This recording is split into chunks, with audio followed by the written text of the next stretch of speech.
Okay, folks, let's get down to business. Let's talk about how do you take power from the people who are hurting you and hurting your neighbors and hurting people that don't live anywhere near you. But they're hurting them and they're hurting them for no good reason. They have their reasons, but you know that they're lying. You know that their real reasons are reasons of greed, wealth, and power. Keeping those things or gaining more of those things. Now, some people, think the world is all about, kumbaya versus evil.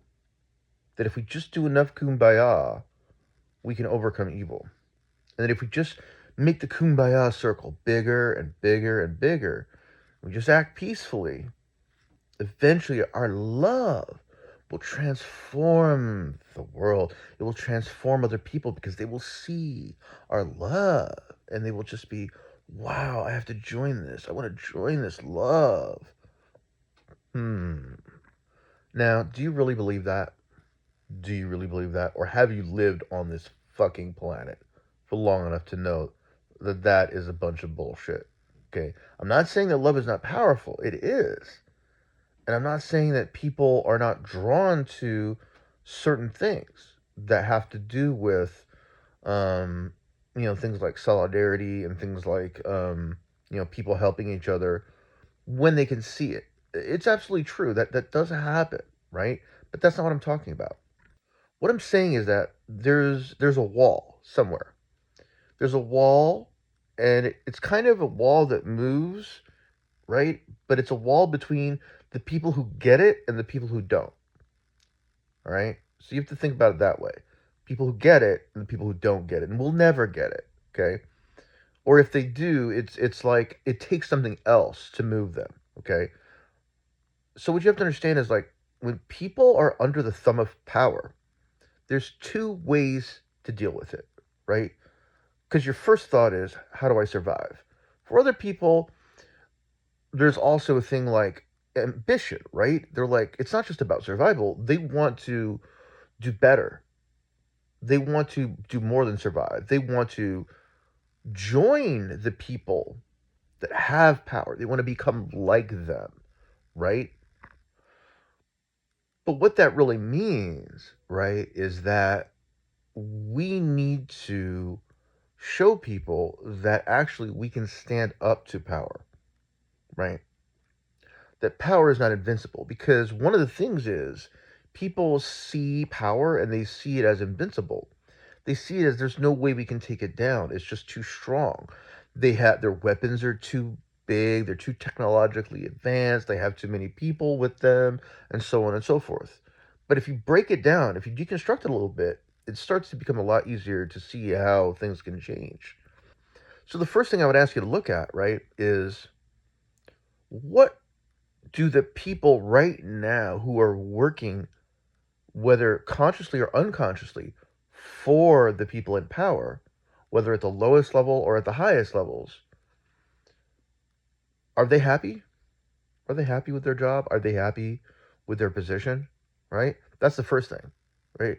Because if they're not, then that's something that you can look at. That's something that you can direct their attention to and connect it with the struggle, connect it with the cause, right? The cause for liberation for everyone from the power that right now controls them and controls their life too, right? But you can't do that with certain people, right? Why? Because those people are ideological. They see it as, well, if I'm not moving up in the company, it's because I haven't done enough. It's because I'm not doing enough.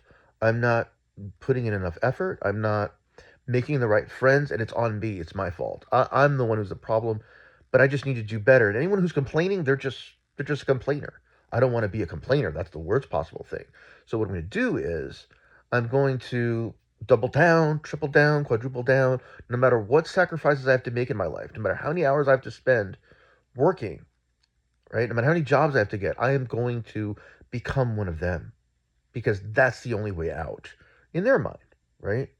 In their mind. And that's something that you can't change. That has to change for itself, right? You can say whatever you want, you can say a million truths, but it's not going to change it if they truly believe that, right? So for those people, it doesn't actually matter if they're unhappy, because they believe that their time will come.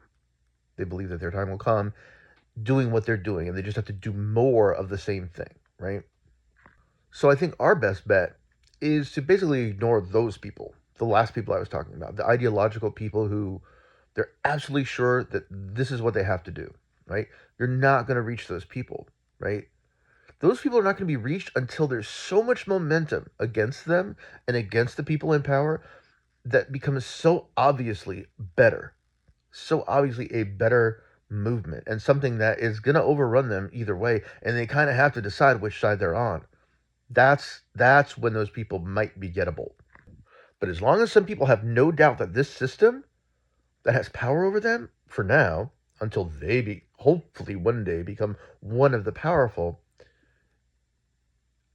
they're not moving. They're not changing. In fact, they will work against us if they know what you're planning to do. So you have to be careful when you find those people, because they will betray you, right? And they may even pretend to be a friend because they need a friend, right? But they will betray you to the authorities. They will betray you to, whether it's, the captains of corporations or, the government, when it's a hostile government. So the conversation we should be having, right, is about power. It's about power, right?